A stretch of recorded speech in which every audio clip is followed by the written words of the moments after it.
Good evening. How are you doing? Tonight's presentation is brought to you by National Public Radio. We are listening to Shostakovich. I was listening to well, actually not on NPR. I was listening to it on Jazz Standards and Classics on Sirius 76. Shostakovich Symphony Number 5. Don't you think that I should be a DJ for... do we call them DJs when they're classical music? Don't you think I should be a presenter on one of those classical radio stations? This is Fresh Air with National Public Radio. I love listening to those songs. Before I get into this, I was just reading comments, and I would love to say a very belated happy birthday to Audrey. Happy birthday, Audrey. I don't think we celebrate birthdays as much as we used to as we get older. You know, it's interesting. My husband is somebody that loves to celebrate his birthday. I mean, he, like, plans it out ahead of time. The last 2 years, we've gone out of town for our birthdays. And this year, I don't think we're going to, because we're trying to schedule a trip in July to go to San Diego. Although we may wait to do that for a long weekend in the fall and go to, like, the Caribbean or Mexico or something for our birthdays, because that's a really cheap time to go to Caribbean and Mexico, and so we can go down there for cheaper because it's the rainy season. But if not, we're gonna go to San Diego and visit our brother-in-law. And I was looking at hotels online last night, like nice hotels in San Diego, because it's kind of like our birthday trip, so we like to do it nice. And but we wouldn't go the week of our birthday because my brother-in-law and his girlfriend are going to, I think they're going to Thailand. They've been before. I think they're going to Thailand. And they're going for like a month or something. So when they come back, they're going to be like heavily working. So then, and that's, they get back in June. So he told us to, if we're going to come out there, to come out in July. But anyway, my husband has always been somebody that has like planned his birthday. And I remember when I first got together with him, like he would, it was not a birthday, it was a birthday week, it was a birthday weekend, and, you know, he just went all out, and he doesn't like other people planning stuff for his birthday. He likes to be in complete control of it. Like, he's not somebody that would love a surprise party, because I tried to throw him one year, and he was like, just let me plan it, because I know where I want to go, and I know what I want to do, and if, you know, you want to send out all the invitations of the people that I want to come, he goes, and then act like I'm surprised, we can do that. He goes, but I would rather just plan it. I was like, then you just plan it, and whatever. But he always usually does, like, a day thing. I mean, it's like a reunion, right? He does, like, a day thing, and then he does, what do you call it? Like a dinner out with like close friends and some family, and then he goes out to a club usually. But the year before, like 3 years ago, his friend had he doesn't live there anymore, but he had a really, he lived in a really cool apartment, and the pool was like on top, and it was very cool. Not on top of the building, but it was like raised up. I don't know how to explain it, but it was really cool. So anyway, Alex had his, that would have been, well, that was his 30th birthday. So, he's 34, so it would have been 4 years ago. I cannot believe my husband's going to be 35 this year. I don't think that he can believe it either, so, he's always like, I'm getting so old, and I'm like, no, you're not. Like, 35 is not old at all. And honestly, I mean, for being 46 isn't that old either, but, you know, it's strange, because when I met Alex, I was 36, and so he's almost the age that I was when I met him, you know, it's weird, and, we've grown up so much, and we've grown up so much together, and it's fun looking back on those times. But I've told this story on here before. I learned a very valuable lesson from Alex on his first birthday of us together. Our birthdays are a week apart, so, but he doesn't ever want to celebrate them together unless it's a trip, because he very much is, you know, likes his own birthday, which is fine. For me, I will tell you what I like to do for my birthday is, if we're in town, I like to go to a double feature and go see 2 movies, and then I like to, in between, go and eat at Steak and Shake. Back in the day, I would get a Frisco melt, but now I just get it like a grilled cheese sandwich. And I like to definitely go swimming, because my birthday's in the summer. And I like it to just be Alex and I. And then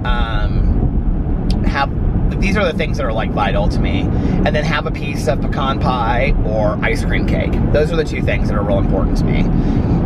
Usually Alex gets me like a little ice cream cake every year. I don't think, well, last year we were out of town for his birthday, and the year before that we were out of town for my birthday.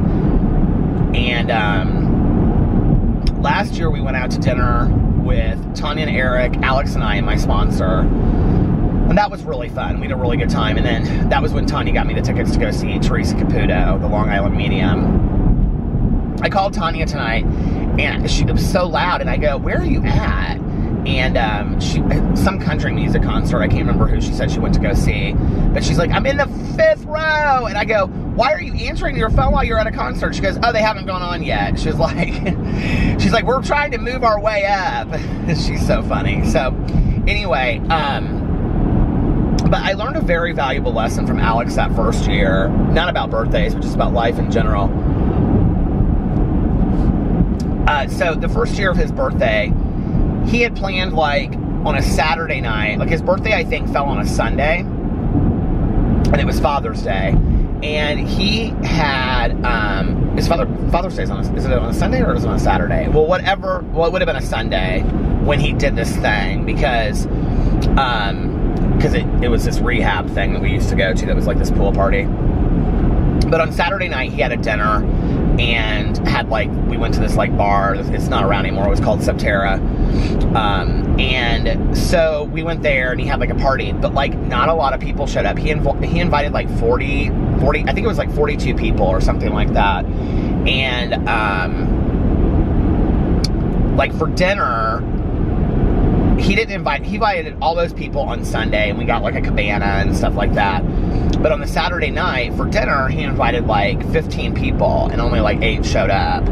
And not a lot of people, like, RSVP'd and stuff like that. And my husband is somebody that, I don't care if it's a bachelorette party, I don't care if it's a bridal shower, I don't care if it's a birthday party, I don't care if it's a kid's birthday party, I don't care if it's, like, he goes to everything if he can. Like, he moves things around so that he can go to everything. Like, he's just that person that shows up to everybody's, like, thing, and I love that about him. And so it was hard for me that first year, because I knew that about him. You know, we had gone to several parties throughout the year, and, you know, bridal showers, weddings, engagement parties. We had gone to so many things, right? And so I'm real protective of my friends and my family. Like, I'm hyper protective. And so for the dinner, I was kind of a little let down. He didn't care at all. I mean, he acted like he could care less, you know? And so then the next day, for the cabana party, he invited, like, 40-some people. And it was Father's Day, which I know is a huge deal. And a lot of people RSVP'd and said that they couldn't come because it was Father's Day, on and on and on. But it ended up being 4 of, like, our close friends that came. Like, these 2 girls that we were friends with, and this couple.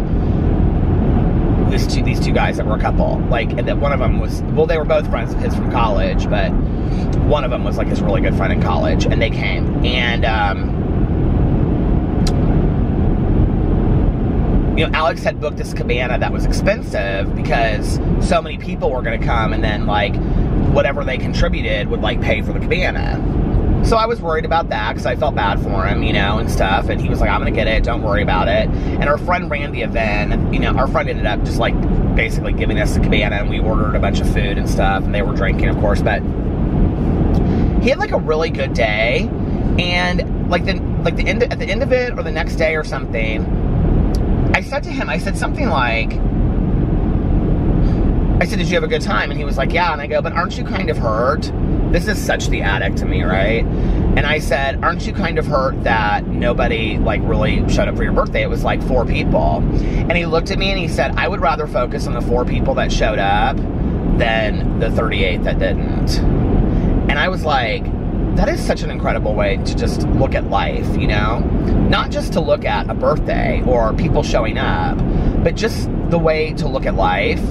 My husband always has a really positive, I mean, he is so good for me with that. He always has such a positive way of looking at the world. And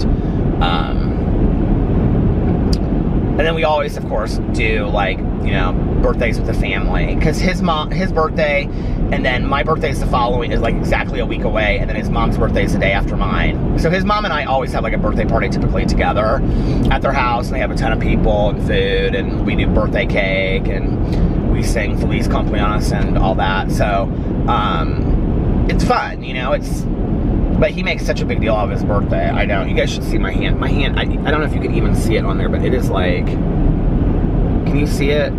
It is totally bruised, and it hurt so bad this morning. I had to cancel my training appointment because I was like gripping my hand, and it's like the skin is like real tight, and I was like, there is no way that I'm gonna be able to go in there and work with weights. He was really nice about it. So yeah, and but I did get my hair cut today. What do you think about my hair? I don't know much about clothes, but my hair looks fantastic. I didn't even tell her what to do. I just sat down. She did such a good job. We had such a good time at the hair appointment today. My hairstylist is hilarious. We got laughing so hard during my hair appointment. But, you know, I think that's a really good way to look at the world and to look at life. Is focusing on the positive, you know, and it's interesting because I'm not like a person that needs to have tons of people in my life. Like, you know, first of all, I just don't do well in huge groups of people.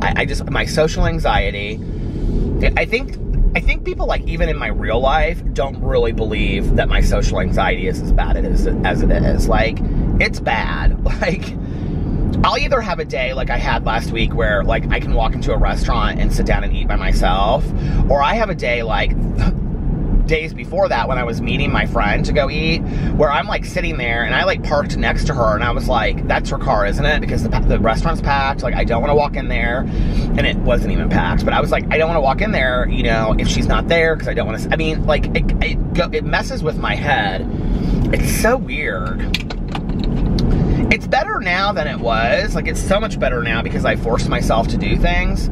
But, like, you know, when I was in my early 20s, in high school, I loved having just a small group of friends. You know, I had like 4 or 5 friends. And at any given time, I really only had like 2 really close friends out of that group that we would like always do stuff with and whatever. But, when I was in my 20s and I came out and I was going out to all the gay bars and I was the belle of the ball, and I knew everybody in town, and I was in with the popular crowd, and I had never experienced that before, you know? Like, I had never experienced that, being part of that popular crowd, and quite frankly, it felt good. It was nice, you know, as cheesy as that sounds, to have people calling me and being like, what are we doing? Asking me, what are we doing, you know? And like, I don't know, it was a cool feeling, but that was also with the drugs and the alcohol, and my life was just consumed with going out. But on any given day, my phone would just ring nonstop, you know? I mean, this was back in the day before we had cell phones, and I had, you know, the phone with the cord. I had this, in my apartment, I had this, like, you know, what do you call it? Like, counter, and I had 2 stools there, and I had this one phone, and it was like, you know, in those phones, it's like that, and then it was like, had this long cord on it that would wrap all the way into my bedroom, all the way, it would go around the halls, into my bedroom, into the bathroom. I could walk anywhere in this apartment with this phone. And, I always hated the, what do you call it, the cordless phones, because I got bad reception on them, so I always liked phones that had cords. It seems so bizarre to me that back in the day that we actually had phones that had cords on them. I had like such a hard time getting rid of my mom's phone line. after she passed away, I was like, what if somebody tries to get a hold of her and they call and she doesn't answer and like they don't know what happened to her or whatever, right? I literally kept that phone for a year and not one person called. I mean, not one person called on that phone in a year. So I guess she wasn't in such high demand. But I can remember sitting at that counter and just like all day, just like, I mean, mixing drinks in the middle of the afternoon. I mean, some of it sounds a little glamorous now when I look back on it, although it wasn't. You know, I'd get up and I'd take a shower and I would, you know, before the, I mean, these are on the good days. These aren't, you know, I talk so much about how horrible my drinking and drugging days were, but like before it got like really bad, I mean, there were periods of it being bad in there, but like I had a lot of fun too, you know, which is, I think, the threat of any alcoholic or addict, because you romanticize the good times.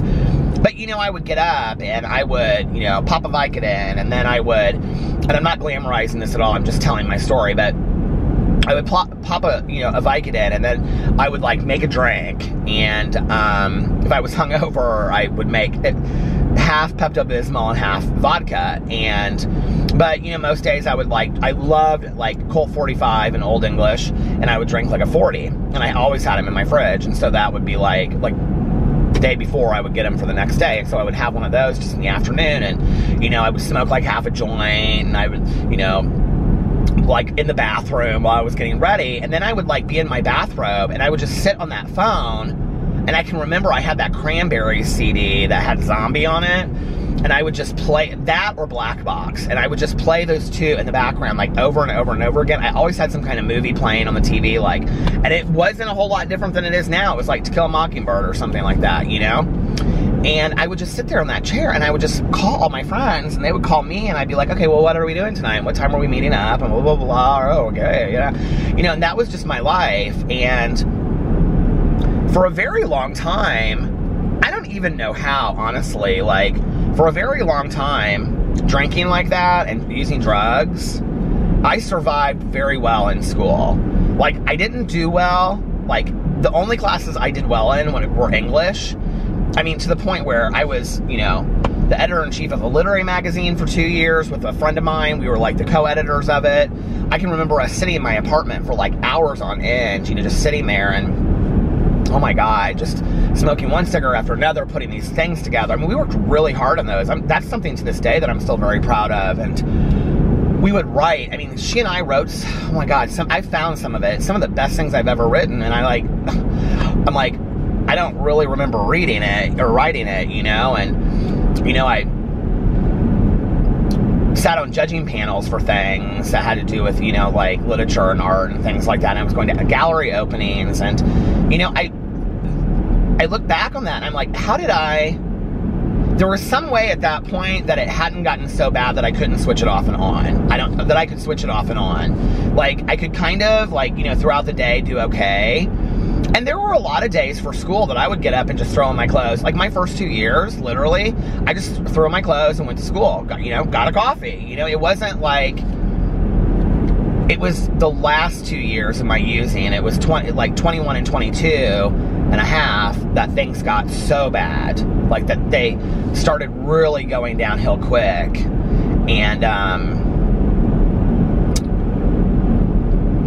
I look back on that, you know, but there were like, I mean, we would like, my friend and I, we would go out of town all the time with a friend of ours who was a drag queen, and she would, like, you know, do performances in other towns, and I can remember, like, she'd have to go perform in, like, Muncie or, you know, Bloomington on, like, a Tuesday night. I'm, like, talking as if you, like, know what these places are. They're, like, towns that are, like, 2 hours away. Bloomington's where Indiana University is, and Muncie's where Ball State is. And we would go, and we would be there till the bar closed, and then we would come home, and I would go to school the next day, and I look back on that, and I'm like, how did I do that? Like, I don't know. But I wasn't successful the last 2 years. And there were lots of periods during that time that I wasn't real successful, you know, that I dropped a lot of classes, and, you know, there were periods where, like, the only class I was taking was a creative writing class or whatever, you know? But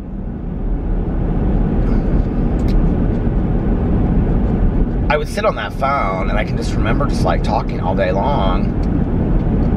Man, I really thought I was something back then, you know? it's sad that I needed all of that validation from all those people that I had really no relationship with, you know?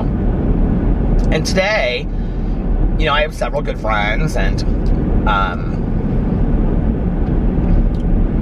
you know, Tanya, of course, is my best friend, and then my friend that I had lunch with the other day, I mean, she's one of my closest friends, and, you know, Valerie and Lori, and then I have several friends that, you know, that are sober that I talk to, like, on a regular basis, but they're just not, you know, you guys don't see them because they don't want to be on any kind of video or anything, and, but other than that, like, I don't have tons and tons of friends. Like, I don't even know how many people I could invite to a birthday party if I had a birthday party. I mean, it would be mostly family, you know what I mean? So, and it doesn't upset me at all. Like, I feel very blessed to have the people in my life that I have. I don't need a quantity of people today. I want quality people. And the people that I have in my life, I know really care a lot about me. You know, and I care a lot about them and would do anything for them. And that's all that really matters today. You know, I don't need tons and tons of people. But I think back then I thought I did. I don't know. I think I thought it represented, I don't know. I don't even know that I honestly consciously thought about it, you know? I just know that I liked the feeling when I walked into a bar and everybody was calling my name, you know what I mean? Like Cheers, where everybody calls your name. But you know what I mean? Like, I liked that. Or, you know, like, I go to a party and people will be like, it's not a party unless Peter's here, you know what I mean? Like, I liked that. But I don't want to be known for that today. You know, that's not fun for me. And it's interesting because, you know, Alex never saw me drink. I don't know if I've talked about this on here. I think I have. I think I may have talked about it a couple times, but Alex never saw me drink. So, like, he didn't really understand the whole 12-step stuff and me needing to go to meetings and me needing to be active and all that kind of stuff. And was very supportive when I decided to come back into going to meetings regularly and really participating in a 12-step program and all that. Because I had not gone for several years. And it was like 4 years total, I think. And so, when I decided to, where am I at on time? I got about 2 more minutes until it stops. I know exactly when the camera stops. But anyway, but then it turns red too at the end. The time starts turning red. That's when I look at it. So if you guys ever wonder when I look at it and I go, oh, it's going to stop, it's because, like, the time, it gets to like 23 minutes and so many seconds, and then it turns red, and then I know that I only have a couple of seconds left. So anyway, but he really didn't get it. Like, he really didn't understand. And it wasn't ignorance. It was lack of education, A, and B, he just had never been around a lot of people that were sober or needed to be sober or anything like that. And, but it was causing problems in our relationship because he didn't really understand it, you know? And, so I reached out to, like, it was a lot. It was like 10 or 15 people that I had been friends with back in the day. And, I mean, some on Facebook, some I called and, you know, emailed and whatever. And I said, I want to ask you to do me a favor. Could you write me and let me know if, based on what you knew about me back in the day, if you thought then that I needed to get sober? Because I wanted Alex to kind of have an idea of what I was like back in the day from other people's perspectives. Not mine, you know, of telling him, oh, I was so out of control, blah, blah, blah, whatever. Not every person almost responded, okay? And they were so nice about it. And, I mean, these were people that I was friends with back in the day. These are people, a lot of them that I'm still connected to today, and I talk to every once in a blue moon, or if I see out, you know, I'm real, hey, it's so good to see you, you know, that kind of stuff. But every person wrote back and said, I can't believe it stopped right then. Every person wrote back and said to the effect of, I'm scared for your life. I was scared for your life back then. Like, you were so out of control. We were always worried about you. You know, but we didn't know what to say. We didn't know what to do. And I really only had one friend of mine that ever said anything to me, and she was living with me at the time, and I didn't really want her living. This was not my friend that moved to Germany. She and I were diehard,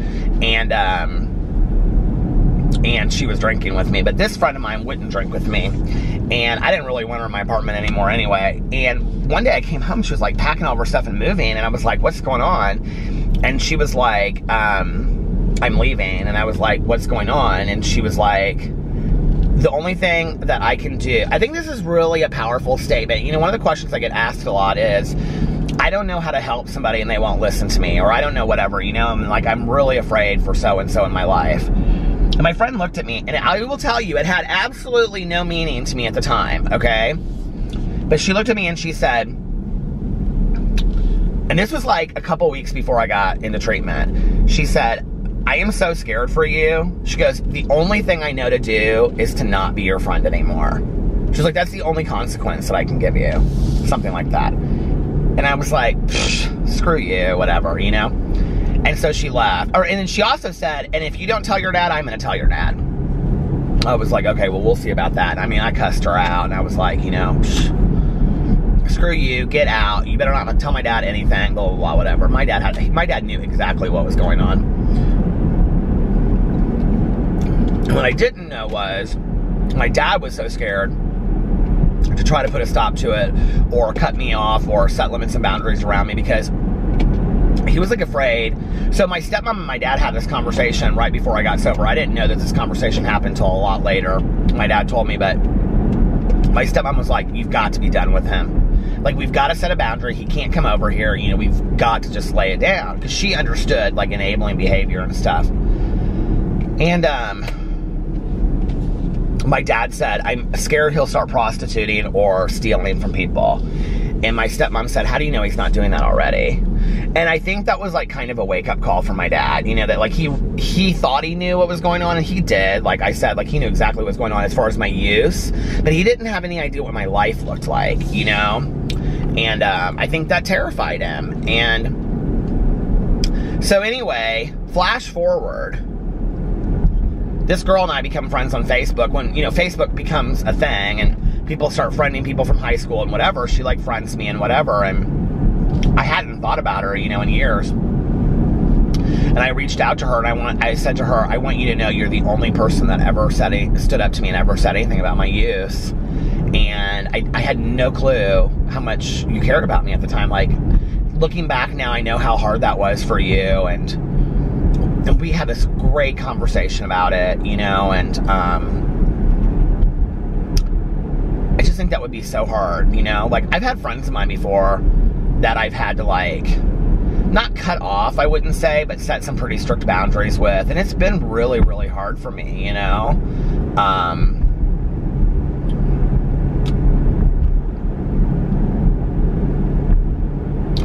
I've had to be pretty direct with some friends of mine and say, I will not sit by and watch your life, you know, go down the drain. I just won't.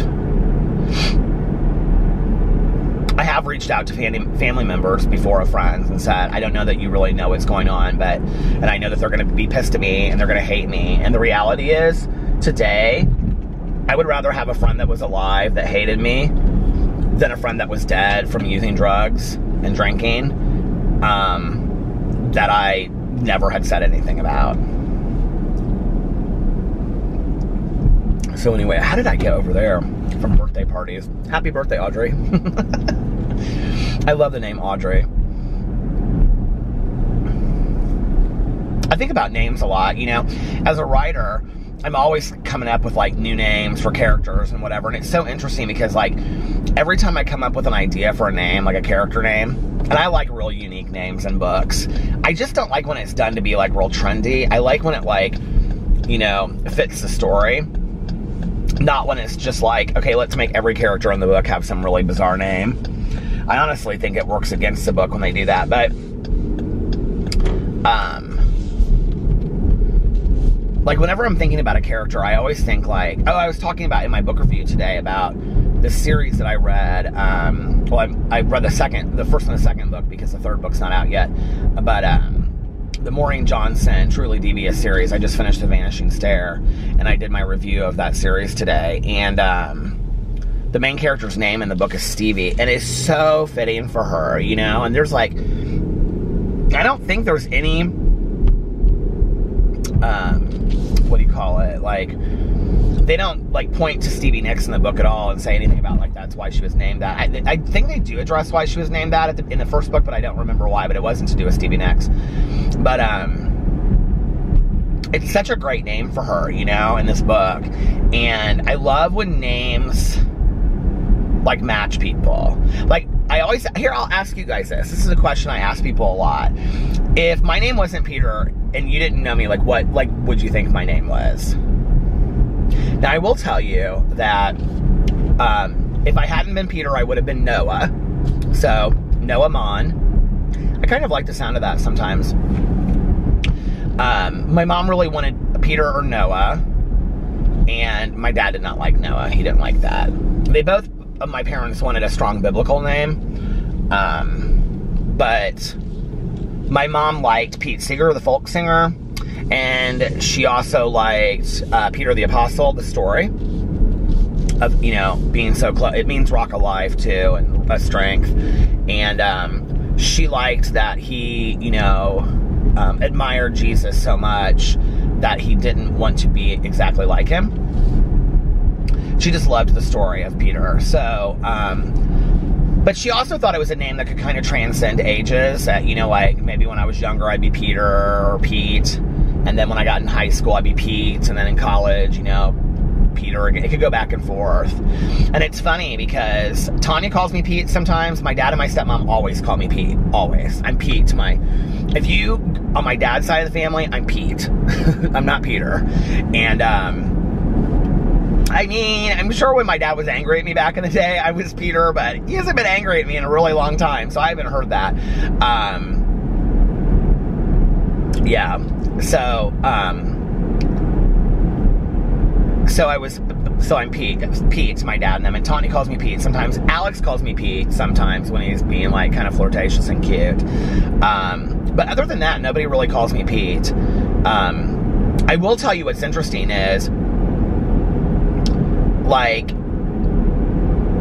it's like this, like, manly thing that, like, straight guys do sometimes. I don't know why, but, like, if they've only met me, like, once or twice or a couple times, they call me Pete.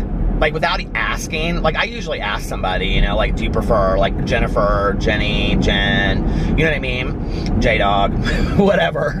But, you know, like, a lot of men will just call me Pete, like, without even knowing, and it feels kind of intrusive. It's weird. I don't even know how to explain it. If you have a name that can be shortened, you'll know what I'm talking about, but it's kind of like, you don't know me like that, you know what I mean? Like, and I actually love Pete, but because so many people know me as Peter, not just because of YouTube, but, like, way before that, you know, working in counseling and from writing my book and a lot of the charity work that I do in Indianapolis, it's just like, I'm not going to change it now, you know?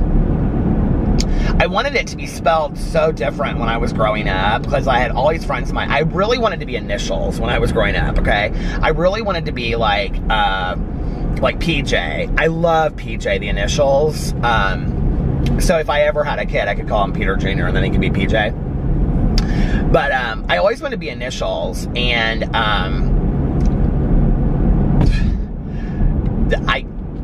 my middle name is Peter Alexander, so it's which is funny, isn't that my husband and I have the same name? Okay, but it is, well, he's Alejandro, but he you know, Alex, but he, so I'm PA, right? Well, what's so interesting about it is that I was like, I can't be a PA, and all this kind of stuff, right? So I would look up for different ways to spell my name, and, you know, there's, like, you know I'm talking about, like, you know, like, I don't know, like, Judy, J-U-D-E-E, or something, like, you know what I mean? Or Judy, J-U-D, you know, I don't know, just different ways to spell names. And I would be like, Peter, P-E-A-T-E-R. Okay, that's stupid. Peter, P-E-E-T-E-R. There was no way to do it, right? Peter, P-E-T-R, you know? Well, what's so funny is that when I was, like, in, like, junior high, I was past the name changing thing at this point. Okay, so, you know, my entire family, my mom, my stepmom, my dad, everybody, they're big tennis people. My dad and my stepmom used to go to all the tennis things. They used to go to Wimbledon and the French Open and US Open. They used to go to everything. So, but all of them played tennis, and they all played tennis when I was growing up. And there was this, I don't even know where he's at, if he's still alive or anything, but there was this tennis pro in Indianapolis, and he was from somewhere else. He was from, like, Sweden or something, and his name was P.A. These women thirst thirsted after him. And they would be like, oh, PA. And I was like, I could have called myself PA. I always thought about that later. I was like, I could have just gone by PA. But I didn't think about it at the time, you know, because I thought it was stupid. It still kind of sounds stupid to me. PA. I don't know. PB. My initials spell Pam, if you haven't figured that out yet. I used to hate that when I was growing up, when I would play video games, and it would always, I'd have to put in Pam. I hated that. People used to laugh at me so much. Alex still does every once in a while. He'll be like, Pam.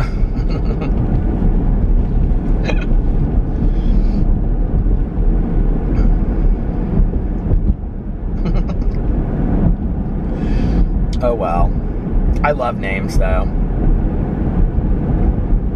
I'm like the person that, like, if you're in a restaurant and somebody has a name like tag on it, it's really unique, I'll be like, oh my god, I love your name. You know, when it's like a 20-year-old girl and her name is Gertrude, I love stuff like that. You know what I mean? I love like kind of like older names with like people that are younger. I mean, I don't know what happens when they get older, but by then it probably won't matter anyway, because those names won't be, you know.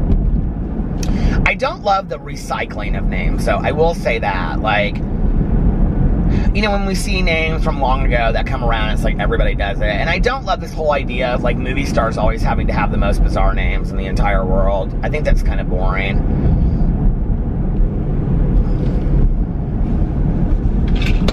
My husband watches the Kardashians. I think they name all of their kids really kind of bizarre things, but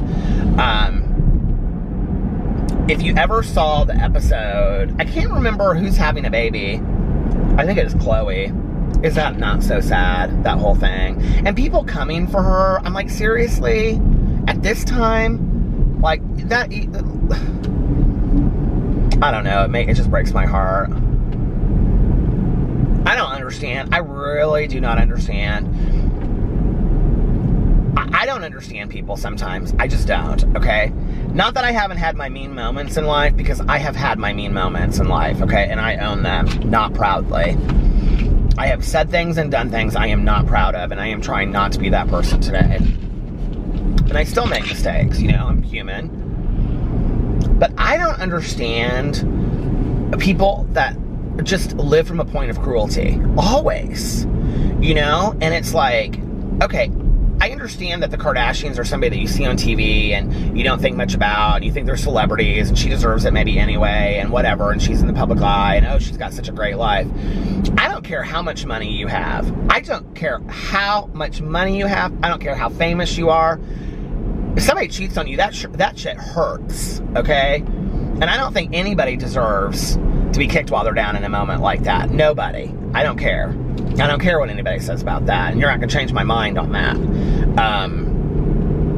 I really do not understand. You know, like, this is, for me, like, at the times that I have made cruel statements or done things that I'm not, like, you know, that I've done hurtful things, when I inventory that and I look at it, it's typically a response to something, right? Now, that is no excuse. I have complete control over myself and how I act in this world. So that's not an excuse. But what I'm saying is, it's typically like a response to things, like something that's happened or something that somebody's done to me. And I'm like, you know, this, oh God, that hurts so bad with my hand. Where I'm reactionary, you know what I mean? Like, that's why I talk a lot in my Peterisms videos about responding, not reacting. Because I'm reactionary as all get out. And I gotta watch that, because I got a tongue on me, you know? And I don't like to hurt people with my words. I don't. And there's a lot of things that, you know, I'm not proud of how I acted at times in my life, you know? I can understand somebody being reactionary. I can understand myself being reactionary, even if I don't think it's a great excuse. What I don't understand is people that live from a point of cruelty all the time. I really do not understand it. You know, like, and I think the thing is, and maybe people don't care, you know, when they're like leaving these hateful messages or comments for her and things like that, it's like, do you not realize that that really says a lot more about your dark heart than anybody else? Like, that really has nothing to do with Khloe Kardashian or any of the Kardashians. It has to do with you. Like, and that, it almost kind of makes me sad, honestly, that there are people that are so consumed with hate. You know, I've known a lot of people in my personal life that are consumed with sadness. I've known a lot of people in my personal life that are consumed with selfishness, and I have been at times of my life. But I haven't known a lot of people in my personal life that are consumed with cruelty. I just haven't, you know? And maybe if I had, I would get it more. Or maybe it's just that people aren't really that cruel in their personal lives, and it's them getting out a manifestation of how they feel about themselves or their world or how people treat them behind a keyboard.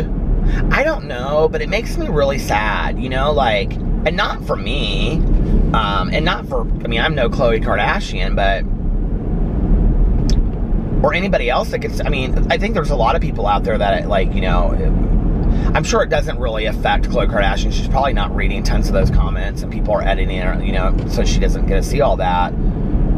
But what about the person that's sitting there that feels so okay to, like, write a comment like, you know, you should do this to yourself, or what, you know, I mean, like, where do you get to a point where you can say that, you know? I remember, I've told this story on here. When I was working in treatment, I gained a lot of weight with my ex. And when he and I met, I was like, I've always tried to keep it very, very real with the numbers of my weight on here, because I don't ever want to shy away from that in case somebody relates to it, because there's a lot of people that talk about their weight and numbers, and I relate to it, and it helps me in watching videos. When my ex and I met, I was about 160, maybe thinner than that. And he had lost a ton of weight before he met me. And he was similar in size to me at the same time. He had lost over like 180 pounds, okay? So, over the course of us being together 6 years, we gained a lot of weight.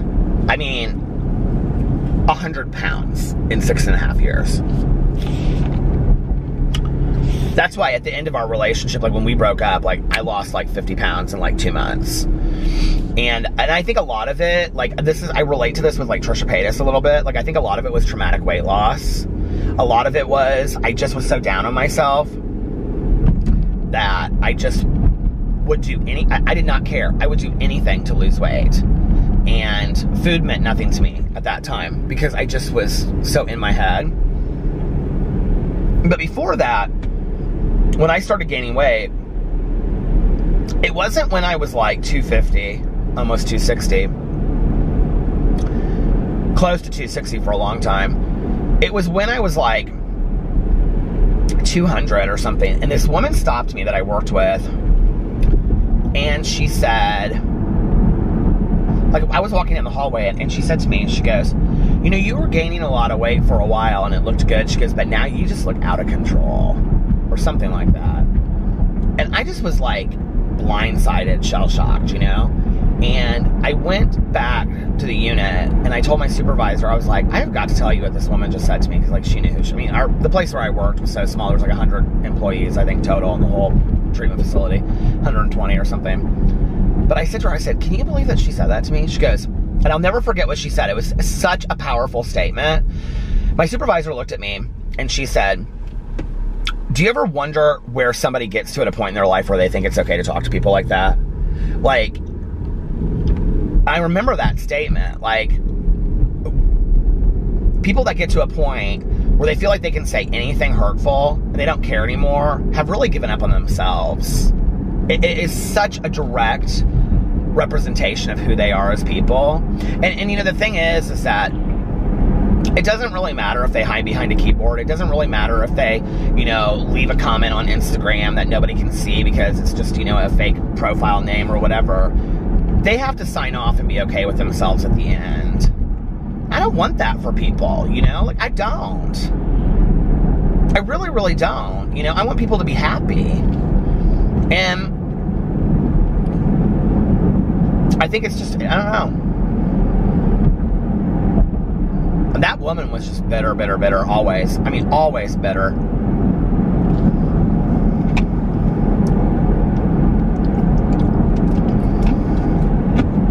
And it didn't get me to lose any weight. I think I probably just went home and ate a bunch of fast food that night because I felt so shitty about myself, you know?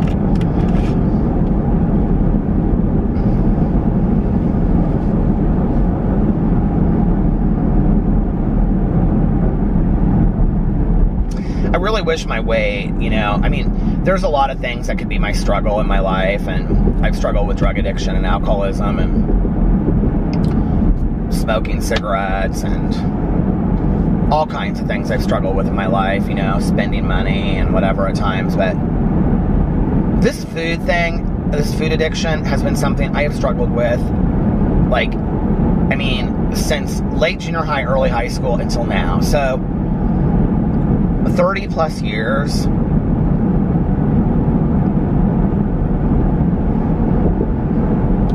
It's like when I was talking about it the other night, it's like I know what I need to do, and I think that's part of where I'm like really comfortable in my life right now, and I'm pretty happy. So it's like, you know, because often my weight and what I do with my weight is a response to my emotional, you know, level of my life at that moment. You know, like if I'm happy, well, sometimes I don't care. And if I'm sad, I sometimes emotionally eat. Which is weird when I look back on my life, because there are times that, like, when I was happy, I'd be so happy that, like, I wanted to fit into more clothes and whatever. So, you know, like, I wouldn't eat. And then if I was sad, I would, like, engage in unhealthy eating habits because I was just sad, you know? And I, like, punished myself with food. And I would reward myself with food. It's sick. It's total food addiction, and I know that, you know, and my sponsor really understands it, and she's been so helpful to me, you know, in just talking to her and being accountable and things like that. And, you know, I've read in the past, like, the Overeaters Anonymous book, and all the stories, like, you know, I think there's a story in there, like the first story I think is like she could never say no to a hot donut or something like that. It's something like that. They're great stories, you know, and I know the whole background story behind Overeaters Anonymous and how they tried to replace God with doctor and it didn't work.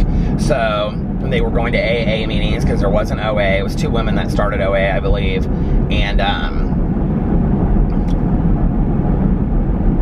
I know that, like, in OA, they consider abstinence 3 square meals a day, which I think is interesting, you know? There's also, like, gray something. Does anybody know what I'm talking about? There's a 12-step program. It's, like, gray something. I don't know what it is. It's another one. Like, you guys, I have to just say, this doesn't happen to me very often with my vlog anymore. Like, sometimes, like, I'll be, like, vlogging and I'll be like, I feel like I've been vlogging forever, and I'll look at the vlog and it's like I vlogged for like 20 minutes, you know what I mean? But tonight, I feel like this is just flying by. I'm having a really good time vlogging tonight. Reading the comments, I just want to say, anyway, let me know if you know what the gray thing is. It's a great book or something like that. I think they look at it in a different way than Overeaters Anonymous, but reading the comments tonight, you know, I was trying to remember some of the names, and I don't remember who it was, but somebody said, I can see your picture because you have blonde hair. Somebody said they were watching my other channels and they found my vlog, and now I know whoever wrote this is going to be like, oh my God, that was me. They said that they listen to me on their 45-minute commute to work every day, and they listen to me while they're doing, like, cleaning around their house. I just can't even begin for 1 second, and I know I say it on here often because I try to remind myself, and I also want you guys to know how appreciative I am of it. You know, I can sit and talk about people leaving cruel statements to the world, to Khloe Kardashian, all that kind of stuff. But it's important also to talk about all of the positivity that is out there in the world, all the kindness, all the love, because there is so much of it. And you guys are so fantastic to me. I mean, you really, really are, you know? The fact that 2,000 people watch my vlog every day, and I'm sure not all of those people in there love me, you know? That's fine. But the fact that 2,000 people, and I have to tell you, when I go in and I look at my analytics, like, the majority of people watch the entire vlog, okay? I cannot say that for any of my other channels. Peterisms is probably second to that. Like, you can go in your analytics and you can see, and I don't do this very often, like a lot of YouTubers are in there all the time. I just, like, it kind of bores me. I like to make videos because I like to make videos. I'm not all about trying to figure out which video did better than the rest and all that kind of stuff. I mean, don't get me wrong, I love when I do a video and it does real well. Trust me, okay? I was real excited about my Shane Dawson video I did today about Chuck E. Cheese. I thought I had found the drama of the world, and I guess nobody else cared. So anyway, I was so excited about that video. I will tell you this is so funny about the drama, because since most of you came from my drama channel, well, that's not true. A lot of you came from my BookTube channel, but whenever I think, like, oh, this video is going to do great, right? It does shitty. It doesn't do anything. And whenever I have a video that I think is, like, nobody's going to care about, it always does, like, it's like through the roof, you know? It's crazy. There's like no rhyme or reason to that, which is why I don't like get all involved in trying to figure out which video is going to do better than the others and all this kind of stuff. I just do what I want to do, you know? Because that's, for me, what's so much fun anyway. I actually was going to make a video about the Khloe Kardashian and Tristan thing today. I may make it tomorrow because, you know, it's kind of like, when does personal life, you know, supersede just gossip, you know? And it's like all over TMZ and E! News and all this kind of stuff. And I can't even imagine. I cannot even imagine, okay, in my worst hell.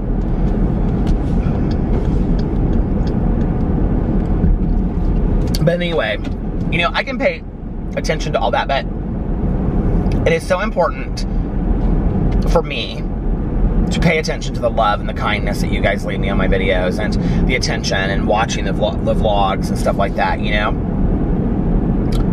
It means so much to me. And when you guys say things like, I love your vlogging, don't ever stop, or, you know, like, I don't know what I would do without you, or I watch you, like, you know, every day while I'm commuting to work, like somebody said, or somebody else said that they were going to pick up their son from school and they were listening to me on the way, or taking their son to school. It's just like, to be able to just, like, sit in a car and talk, which I love to do. I think you guys know this. I mean, this isn't just a vlog. Like, this is what Tanya and I do. This is what Alex and I do. You know, like, Alex and I love just to, like, drive and listen to music and talk. And, you know, to be able to do that and just talk to you guys out there, it's very surreal, first of all, because, I mean, like, honestly, if you put a camera in your car or just started recording yourself talking and tried to talk for an hour, like, I think you would find it, like, bizarre at first. Like, I did, right?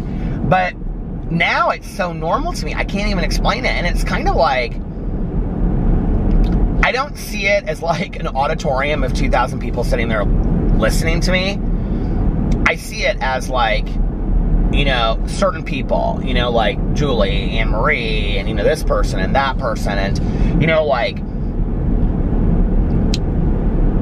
that's how I see it. Like, because there's so many of you that comment on a regular basis on my videos that I know your names, I know your faces, I know when, like, you know, you, like, Tammy, you know, like, is always one of the first people to, like, you know, leave blue hearts and stuff like that, and I love it, you know? And one of the things that just really makes me so happy, it's like, okay, so Audrey said that it was her birthday on there, and 7 responses. When I looked, there were 7 responses underneath there of people wishing her a happy birthday, okay? When somebody comes on there and they say something like, I've been having a really hard time, Peter, lately, and, you know, found out this medical problem, and, you know, your vlogs have helped me so much. 10 comments underneath there, you know, get better, I'm praying for you, I hope you start feeling better. You know, like, it's a community underneath there, and that's not because of me, that's because of you. Like, it, honest to God, is because of you, you know? I need to start saying this more, because I said this in a video, so if you've made it this far, would you please like this video? I would really appreciate that. I said that in a video, and it was interesting because that video specifically, I got like 300 likes on, which I don't get tons of likes on these vlogs, which is whatever, but it was really cool that day, because I was like, oh my God, I said it, and you guys know I rarely ever say that in a vlog, and I never say it really in my videos. I have, like, sometimes when I watch videos, there's so many YouTubers that do this. This is like such old school YouTube back in the day when they're like, you know, the video starts and they're like, you know, please like this video and subscribe to my channel. And if you like it, give it a big thumbs up. You know, like back in the day, like, I feel like everybody I watched used to do that. And I guess if I did it more, maybe, like, I don't know, I would get more likes on my videos or more people would subscribe, probably not. But, like, you know, like, I don't know, like, it just seems so businessy to me. I'm like, wouldn't they like it if they liked it? Like, wouldn't they subscribe if they like me? So I just looked at the camera and I thought it was out of focus for a second. This is so funny. So people have been complaining nonstop on my Peter Monn channel about how out of focus my videos are. And part of the problem is that the camera is about, when I film the videos, is about like this far away from me. And I don't have reading glasses on, so I can see myself in the camera, but I can't see it real clearly. And so I never really know, like, how in focus it is, because it doesn't, I'm like, my eyesight's not that bad, but it's not that great, you know? So when I would watch back videos, it would go in and out, in and out, in and out. So I moved all of the stuff behind me so that there was nothing behind me anymore, right? And it continued to do that. And then people were like, it's focusing on the picture in the kitchen. Some people got really mad. I mean, I got some comments on my videos that were like, you know, I can't watch this video anymore, your focus goes. I was like, oh my God, okay. If you would have watched Glozell Green and the people that I watched back in the day, where it's like the only light in the room is from a computer screen, okay? And, you know, she's sitting there reading lyrics off a computer screen, and it's priceless. The videos are priceless, you know? Like, I loved that back in the day, that nobody cared about that. There didn't need to be some, spaghetti ass. There didn't need to be some fancy setup. We didn't need to have, you know, filming rooms and all this kind of, you just sat where you sat, you know? And I miss those days a little bit, but don't get me wrong, I do love a nice setup. I do. When I watch people's setups, I'm like, oh, that looks really nice. But, so anyway, today I got online and I was like, I Google searched, this is how I achieve things in the world. I Google searched, my Canon G7X won't focus on video. And it pulled up all these videos, and I watched this guy's video. And, like, he, in a 2-minute video, said what to do.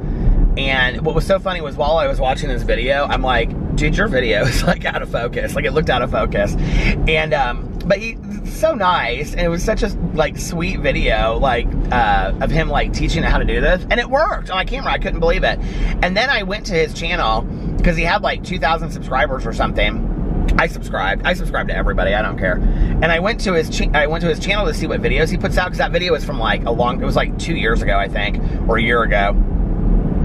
And all of his videos have nothing to do with that today, and he gets, like, no views on his video. And I was like, you have missed your calling. Like, I'm telling you right now, you should be making these 2-minute videos, because that video had, like, 14,000 views on it. I'm like, you should be making these videos of how to do these little quick fixes, because you helped me so easily. He was so good. He, like, had another camera, he had his friend's camera, and he, like, showed the back of it, and he showed, like, everything to do, and it was like, do. And I was like, oh my God, like, this is so easy.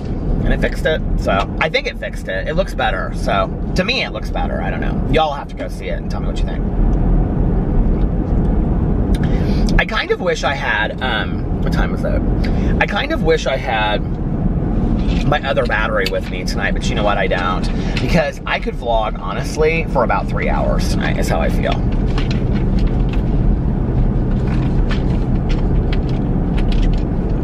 I haven't really talked about a whole lot of what I did today, but I didn't really do a whole lot to talk about, so,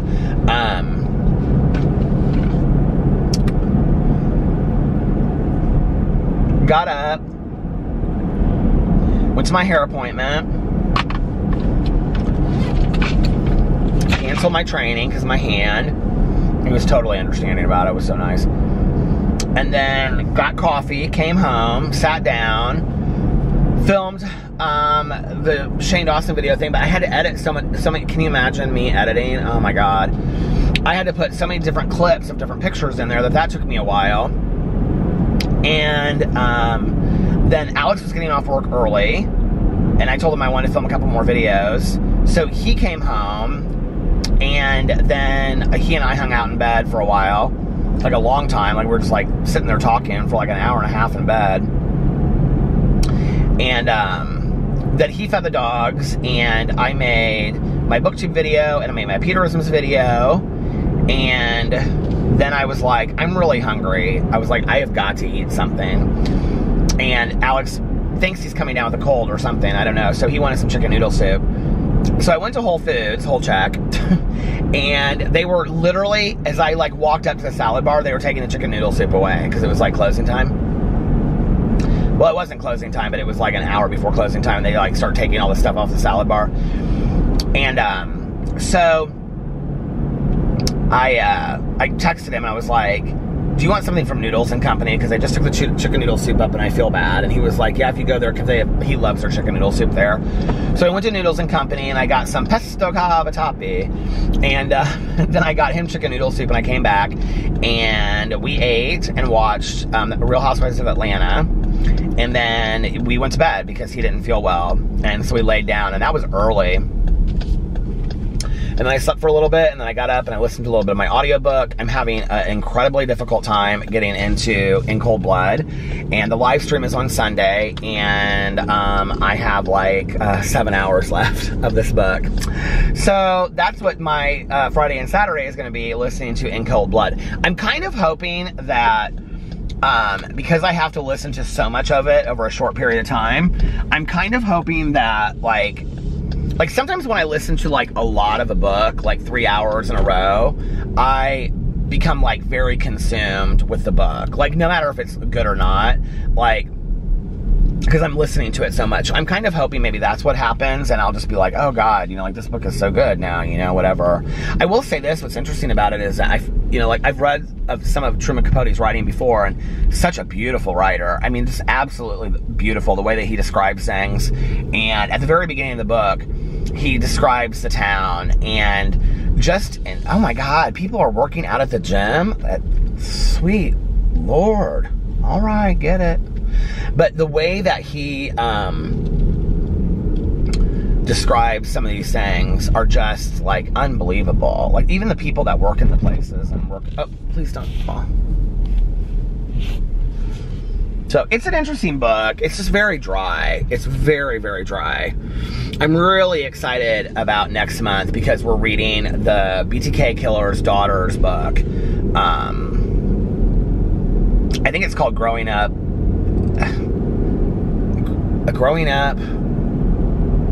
with a Serial Killer, I think it's called, maybe? I don't know. But anyway, the video's up on my BookTube channel if you're interested in reading along with us.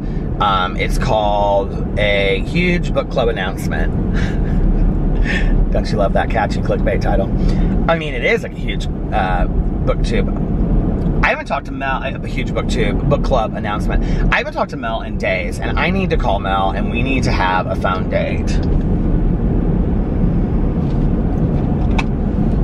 So Mel, I know when she's watching this tomorrow, she'll text me like out of the blue, and she'll say, when's our phone date?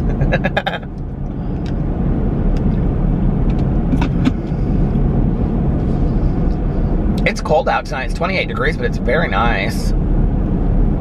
I think we were supposed to have a full moon on the last couple days. I don't know which day it was.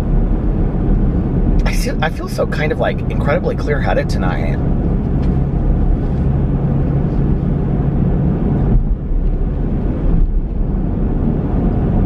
It's weird because, like, with my epilepsy medicine, my seizure medicine, I take so much of it that, like, every 2 months, or like sometimes every month, but like every 2 months, like at the last day of the month and the first day of the month, but now it's like I don't know because I've been taking it forever. I'll have one day that I feel like very seizure-ish, which is weird because I didn't feel great yesterday. I felt a little like off kilter. And then the next day I'll feel fantastic. And the way that my doctor explained it to me was that sometimes it's like the medicine overlapping, like with the levels or something. I don't know. He explained it to me years ago because I would notice it. Like I would have one day where I felt like real seizure-ish, and I don't even know how to explain it to people that's never felt it before. But the only way I can explain it to you is it kind of feels like you're standing on a very tall building on the ledge and you feel like you're gonna fall. And that's how it feels, but like all the time. It's almost kind of like how people have explained vertigo to me.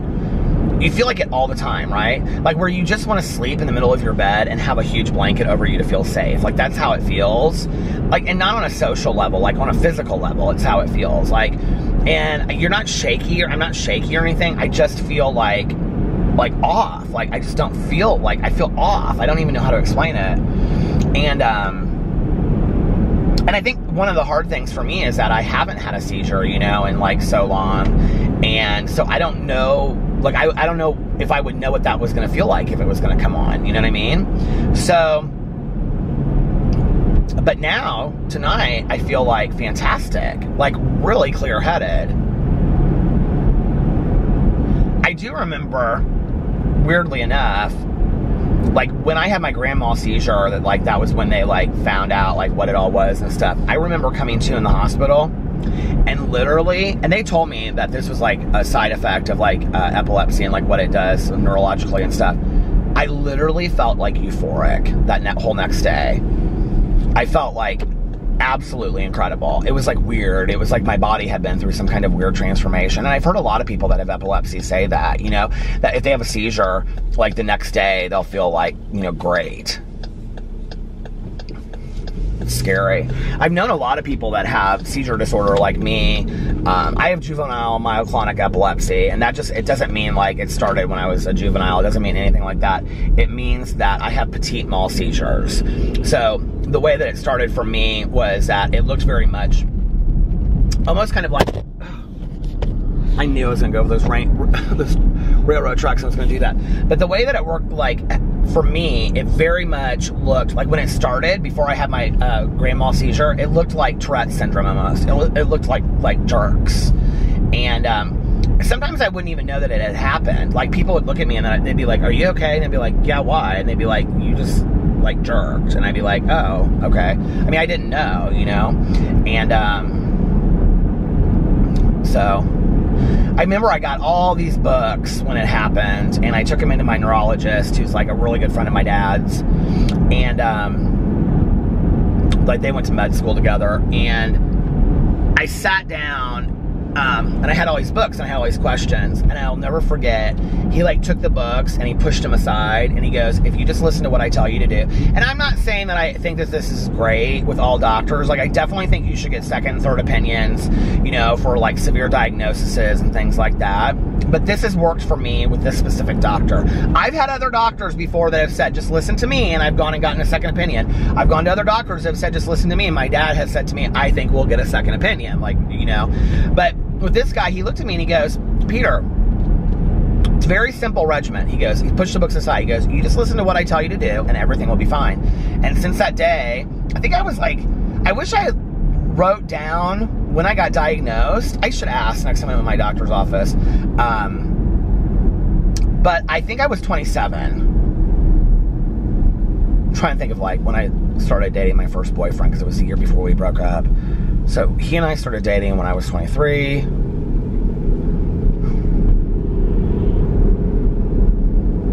I was 27, yeah, because it was the year before we broke up. I saw somebody put on Twitter the other day, I was so offended. They said, if you're an adult and you count with your hands, I have no respect for you. I still do, I have to, I'm horrible.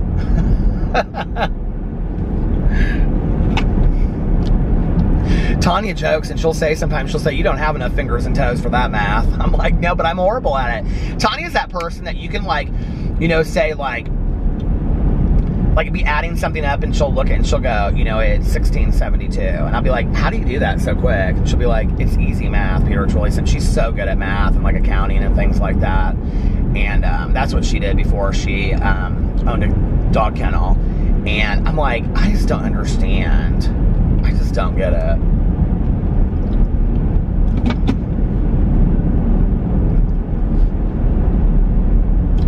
Dream. Now it's hot in my car, like real hot.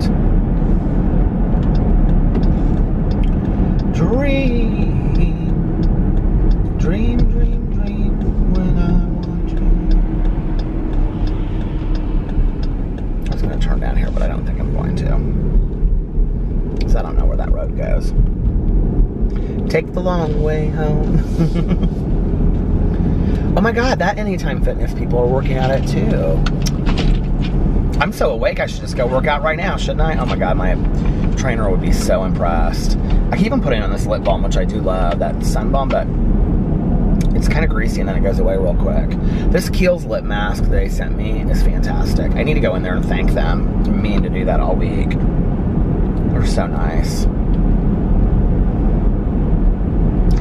If you ever go to that mall and you go to Kiehl's, the fashion mall, tell Rachel and Lake that I sent you.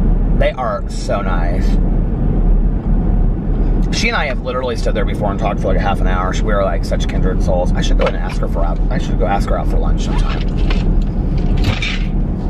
See, that's the stuff that I'm not good at. Like asking people like, do you want to be my friend? You know what I mean? Like, I always think that. Like, oh, I should go in there and ask her like, do you want to go get lunch? But then I'm afraid of like that weird look, you know? It's like, I remember back in the day, I had this moment, okay, where I was playing, this car is like coming up right behind me, Lord.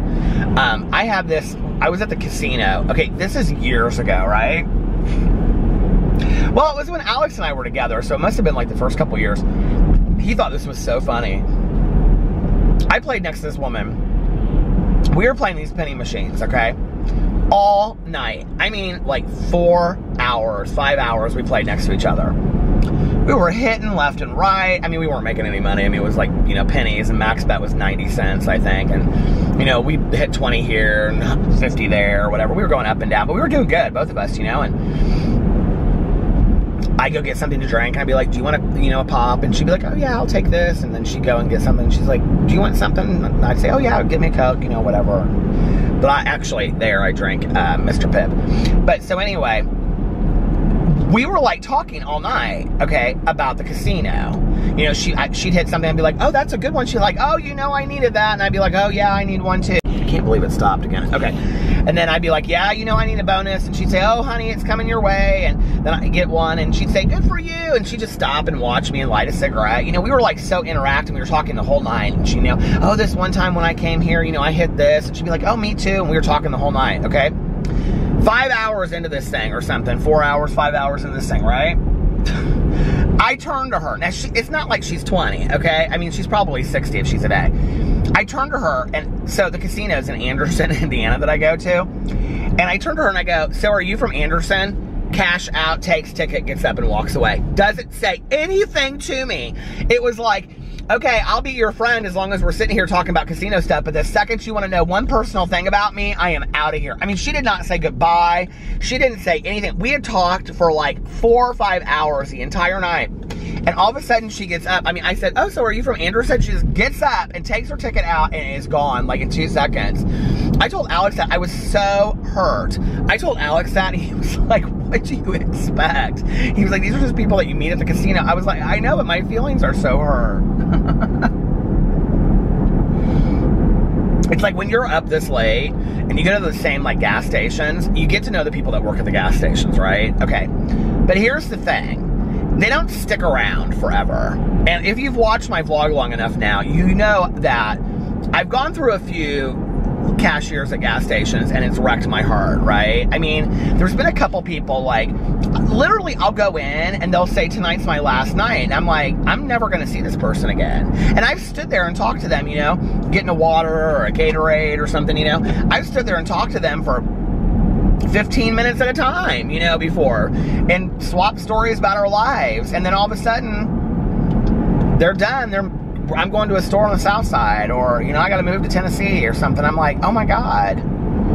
I have such weird attachment issues. I need to start working on that with my sponsor. I just do. I have weird attachment stuff. I always have. It's like I always say goodbye to hotel rooms. Always. You know what's so weird is I didn't do that in LA this last time. Well, when we were in Connecticut, and we stayed at that bed and breakfast, I was telling Alex this the other day, because he's like, well, do you want to go back and do that again? Because he's like, you know, because he had this conference thing there. He's like, I could probably do the conference thing there again. They have like a part 2. And I was like, I would love to.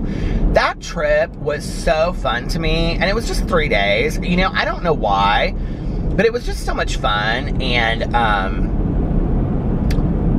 I think I got to, you know, because I got to explore the town myself and things like that. But if you haven't watched those vlogs from Connecticut, it would have been last July. So it would have been July of 2018 that we went, sometime in there. Do you guys remember? It was like hell, because I would have to drive around to upload my videos on my phone because the Wi-Fi was so bad at the bed and breakfast. But we stayed at this bed and breakfast. It was like a main house, and there were two houses, maybe 3 in the back. And I loved it. I had so much fun there. And I was telling Alex that the other day. And,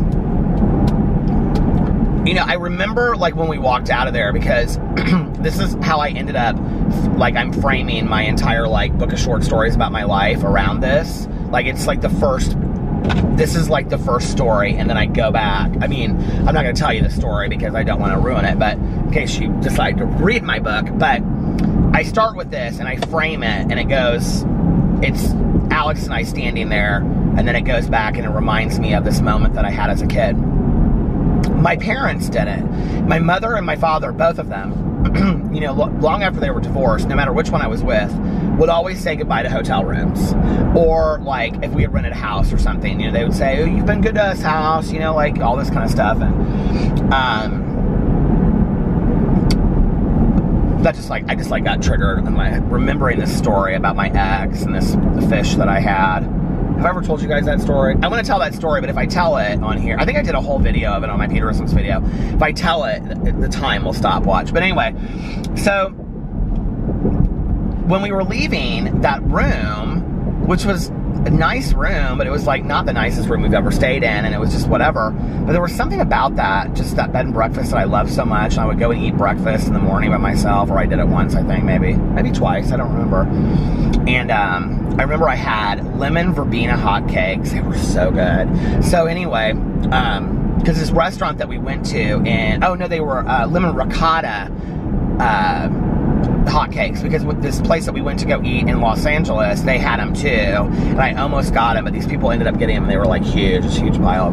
Maybe the next time I am out there, I will get those lemon ricotta hotcakes. Oh my god!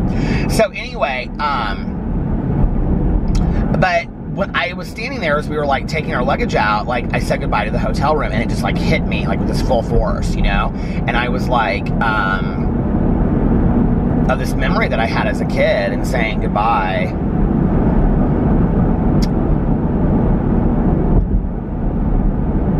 Did I ever tell you guys the story of Johnny? Okay. So, my ex and I, we used to go to county fairs a lot, okay? And he was from Seymour, Indiana, so we would go to the Jackson County Fair. Well, they had those games where you would like take a, what do you call it, shoot, I can't think of it. The tanks would be empty, but the bowls, but you would like take a, oh shoot, I can't remember what it's called, a ping pong ball, and then you would put it in like the bowl, and if you got one, then you got a fish, right? Well, I wanted a fish so bad, I wanted a betta fish like nobody's business. And so, we won this, I won this betta fish, okay? And I named him Johnny, and he was gorgeous, he had a blue tail and everything. I loved this fish, I was obsessed with this fish. So we came home, and my ex was like, well, we gotta get a tank for Johnny and all this kind of stuff. We can't just have him like swim in this like bowl. So we're like, okay, we'll get some other fish. So we got this tank, this big tank, and this was the deal, okay? I don't love cleaning fish tanks, and he really wanted this fish tank, and so I said, we can have a fish tank, but I'm not cleaning it. I'm not taking care of this fish tank. I don't want to have to deal with it, right? But I want Johnny to have a nice home. You guys, this thing is not just extended to dogs, okay? It goes into fish and everything. I mean, I could have a whole farm and live in some imagination world. So, I know, okay? I know, you don't have to leave a comment about it. So, but anyway, so we had this huge tank, and then we had these clownfish. We had a little Nemo, and his name was Nemo, of course. And then we had these clownfish, and their names were Joe Beth and Mary Rose, because that's from a book that I loved when I was a kid called Help I'm a Prisoner in the Library by F. Clifford. You can look it up. Their names are Joe Beth and Mary Rose, and so we had these two clownfish. This is so dumb. So anyway, I was obsessed with Johnny, okay?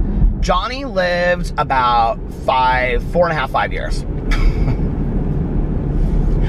Well, this was towards the end of our relationship, and one night I came home, and I'm like up at the tank, and Johnny is like swimming sideways, okay? And I'm like I like started like, I like lightly tapped, and he was like, don't tap the thing. And I was like, he was like, because if something's wrong with him, and I go, he's swimming on his side. And I go, something's not right with Johnny. Like, I panicked, okay? I panicked. So he came over, and he went and he got like we had a bowl, like, you know, for Johnny originally. So he went and got it, and he like brought it out, and he put this like filter thing in it, and he transferred Johnny from there to like this bowl and whatever. And he called it his hospital room, and he was like, Johnny's in his hospital room. You guys, this story is so sweet, okay? Like, my ex was a great guy, not always, but this was a very sweet story. So I'm like, the entire night, we're watching TV, I'm literally over at this fishbowl, like every 5 minutes, just like staring at him. And he's like, Peter, you need to let Johnny by himself, because he's not going to get better if you keep on staring at the hospital room, okay? I'm like, I know, but like, I'm really worried about him, blah, blah, blah. He doesn't seem to be getting any better. He's just like swimming around sideways. I think there's something wrong with his like fin, you know, whatever. He's like, no, he was like, he's going to be better and whatever. Okay. So that was a Wednesday, and the next day I had family night. Every Thursday night we ran family night. So it was like me and the other counselor, we did family night, like group therapy with the patients and their parents, or whoever their family was. If this camera stops while I'm telling this story, I'm going to be so pissed. So anyway, so I got out of there and like charted my group notes real quick, and then like I left, and I called him and I said, he answered the phone, and I was like, how's Johnny? And he said, Peter, and I was like, how's Johnny? Is Johnny okay? And he goes, Johnny, he's gone. And I was like, losing it on the phone, right, about this fish. And I said, well, what did you do with him? And he goes, I took care of it, don't worry about it, it's okay. And I said, well, did you flush him down the toilet? And he like paused and he didn't say anything. And I go, what did you do with him? Did you flush him down the toilet? And he goes, yeah. I'm gonna start crying, you guys. Not about my ex, but about, I just have such weird relationships with animals, and this is my attachment stuff, you know, like 10 years ago I would never have told this story. I would have been embarrassed to tell it, but I don't care anymore, you know, it's who I am. And I said to him, did you say anything to him? And he said, yes. He said, I said, thank you, Johnny, for being a good friend to us. We'll miss you, Johnny. And I, like, lost it. Like, completely lost it, right? So, now, Alex knows this story, and Alex's rule is no fish, okay? He's like, I cannot emotionally go through that. He knows the whole story, because I'm about to tell you the finished part of it. And Alex is, I love you. I love your attachments with the dogs. I cannot go through that. I cannot do what he did. I just can't. He's like, he goes, Peter, he's like, I can't go through that emotional, you know, stress. So, flash forward, my ex and I break up, and I'm, you know, hanging out with Tanya. This is, I don't know, a year later or 6 months later or something like that. I should have her tell the story, because it's not sad. It's very funny when she tells it. And I said to her, we were talking, and I said something about, oh, she had asked me if I had talked to him, and I said, no, I haven't talked to him. It's been like 2 months now, 3 months. And she said, like he was dating somebody else at that point. I said something about that, and she kind of laughed, and I said, you know, but there were such great things about him too. I said, like, you know, with like the whole Johnny thing, like he took such good care of Johnny, like at the end, you know, like when Johnny was sick and stuff. And Tanya goes, and she kind of laughed, and I go, what was that? And she goes, oh, nothing. I go, are you laughing? I go, he did do a nice job with Johnny at the end. And she goes, oh, I'm not laughing about that. And I go, well, what are you laughing at? And she goes, this is not the exact story. I don't know how it all went down, but this is basically the main story. She goes, Peter, you do realize there were many Johnnies, right? And I go, Tanya Jean, what are you talking about? And she goes, Peter, there were many Johnnies. You had to have known that. And I go, no, there was only one Johnny, Tanya. We only had one Johnny the whole time. He was 5 when he died. She goes, Peter, betta fish don't live 5 years. I go, Tanya Jean, what are you talking about? She goes, Peter, she goes, he would come home from work before you, because he always got off work like 2 hours before me. She goes, he would get home from work before you, and he would call me and tell me to call you to have you come and stop by the house to keep you busy, while he went and bought another Johnny and put Johnny in the fish tank because he knew you couldn't handle it. I go, are you kidding me? And I said, that was not the Johnny that I got at that fair. She goes, why do you care? I was like, that is so sweet that he did that, you know? I do think it's very sweet. Takes so, you know, it just, and that's kind of like, I try to be that person today, you know, with Alex, and Alex is definitely that person. He's amazing. And, you know, it's like we were watching The Real Housewives of Atlanta tonight, and if you've watched it, like, Nene's on, you know, this trip with the girls to Tokyo, and she's having a hard time with Greg because Greg is sick, and she's not there, and he's not talking to her or whatever, and he sends this beautiful card. Alex and I both started crying watching it. And I went over and we just like hugged each other on The Real Housewives of Atlanta. But he like sent her this beautiful card and this huge bouquet of flowers literally on the last day that she's there, right? And it's like, it takes very little to just be kind, compassionate, loving. I mean, just to go just a little bit of the extra mile, you know? It's like, you don't have to go forever, and it's just a little bit extra, you know? It doesn't take a lot to do that.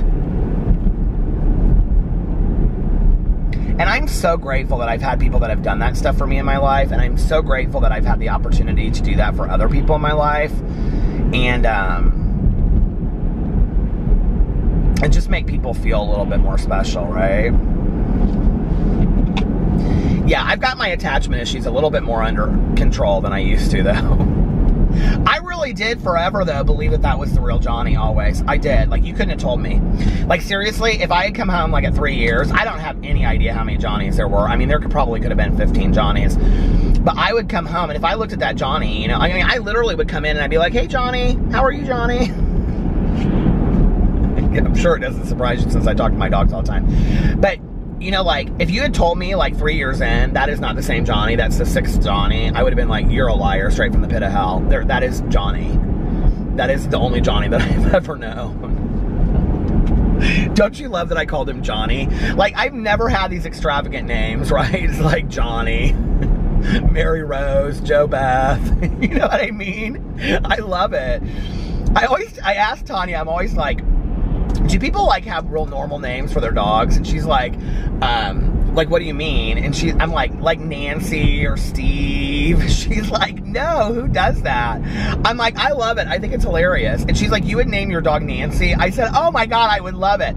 I said, Pee-Pee wants another Chihuahua sister so bad, he wants to name her Julie. I want to get a little Chihuahua and name her Julie so bad, because I just think it's so hilarious. Sometimes this has been like an ongoing joke for years with Alex and I. We'll be like laying around and I'll be like, Pee-Pee wants to know when Julie's coming. And Alex will be like, Julie's not coming. We're not getting another dog. Because I want another dog so bad. I also want a Shetland pony and I want a pot-bellied pig. And I don't want chickens. Everybody in Indiana is consumed with wanting chickens. They always have chicken coops and they have to have 9 chickens. And then they complain because coyotes get them and all kinds of stuff. I don't want chickens. But I would like to have, like, I would love to have a farm of, like, little miniature animals. I loved the petting zoo when I was a little kid. There's actually this farm out here in Indianapolis, on the north side of Indianapolis, and she has, like, exotic animals. And you can't really see what she has. I think she has some ostriches out there I've seen. But she has emus. Oh, my God. I love emus so much. I love how they chew. I would love to have all kinds. I'd love to just... Anytime I say this, Tanya and Alex are both like, you say that, but you wouldn't really love it. I'm always like, I'd love to have a farm with all these animals on it way out in the middle of nowhere. Alex is like, you could handle that for about 5 minutes when I wasn't home. You'd be calling me every 5 minutes and being like, the place is haunted and there's a serial killer out in the woods trying to come and get me. He's like, you could not handle that, which is probably true. I probably would be like that. And Tanya's like, I wonder how long I have vlogged now. This has been going on forever. And Tanya's like, she's like, Peter, you like the fantasy of a farm, but you could not live on a farm. She's like, you're a little, one of the reasons why you and Alex get along so well is you're a little bit more high-rise apartment than you give yourself credit. I go, no, I'm not. She's like, yeah, you are. She's like, you like nice hotels, you know, whatever. And I'm like, well, maybe a little bit. But I would like to have a farm that I could, or definitely a cabin. Oh my God, in Tennessee. I want a cabin in Tennessee so bad. I love, like, Gatlinburg, Tennessee. I think it's so beautiful in the mountains. But if I lived somewhere that was like way out in the middle of nowhere, like I do think I would get scared. I really do. You guys, my teeth still kind of hurt a little bit. They feel so clean though. I am not missing a cleaning. Well, I already got my appointment scheduled from 3 months from now, and I am going every 3 months, getting the maintenance, and I'm going to keep my teeth. I'm going to get them clean, and then I'm going to, once, she said I can't get them whitened right now. I said I want to get them whitened. She goes, well, we can't do that right now because we're trying to, you know, get this deep cleaning taken care of and get them back in, you know, good shape. She's like, then if you want to do that, I said, can I get veneers? She goes, you don't want veneers. I go, yeah, I think I do want veneers. And she goes, you really don't want veneers, Peter. She goes, veneers are like nails, like, you know, she's like, you have to take care of them just like you take care of nails and things like that. And she's like, but 100 times more. So I was like, okay. She's like, they're extremely expensive and you're not going to be that happy with them. And she's like, and we can get your teeth to a position where you'll be really happy with them. I was like, okay. But right now, I'm not even allowed to use any whitening toothpaste or anything. Not that I ever think that that stuff ever really works. I'm supposed to use this. She got me this toothpaste, or she got it for me. She, this pharmaceutical toothpaste for, it's like sensitive for your gums, because my gums are still real sensitive right now. And she said it'll help because my gums have been receding. She said it'll help move them back up. And then I still have to get a water pick because she wants me to be using a water pick. And she said that like every other day, she wants me to put this mouthwash that was also prescription mouthwash in this thing. And then after all of this, she says to me, she goes, but your teeth look great. She goes, oh my God, the battery just came on. I can't believe it. I've been vlogging forever. She said, but your teeth look really good. She goes, your teeth look great. She goes, you only have one cavity and we'll deal with that next time. She was like, you know, so she was like, we'll get them back to, don't worry about it. Everything's going to be okay. And I was like, oh, thank God. I thought I was going to lose all my teeth. But I have to do all this stuff. I still have to use electric toothbrush, which Alex is so excited about because he does like, my husband twice a day does quadrants, okay? With his, he has like an app on his phone that tells him like when it's time to switch the quadrants. People ask all the time how my husband has such nice teeth, okay? He doesn't drink water or coffee, rarely. He started drinking a little bit of coffee when we go out to brunch, but rarely, not like me.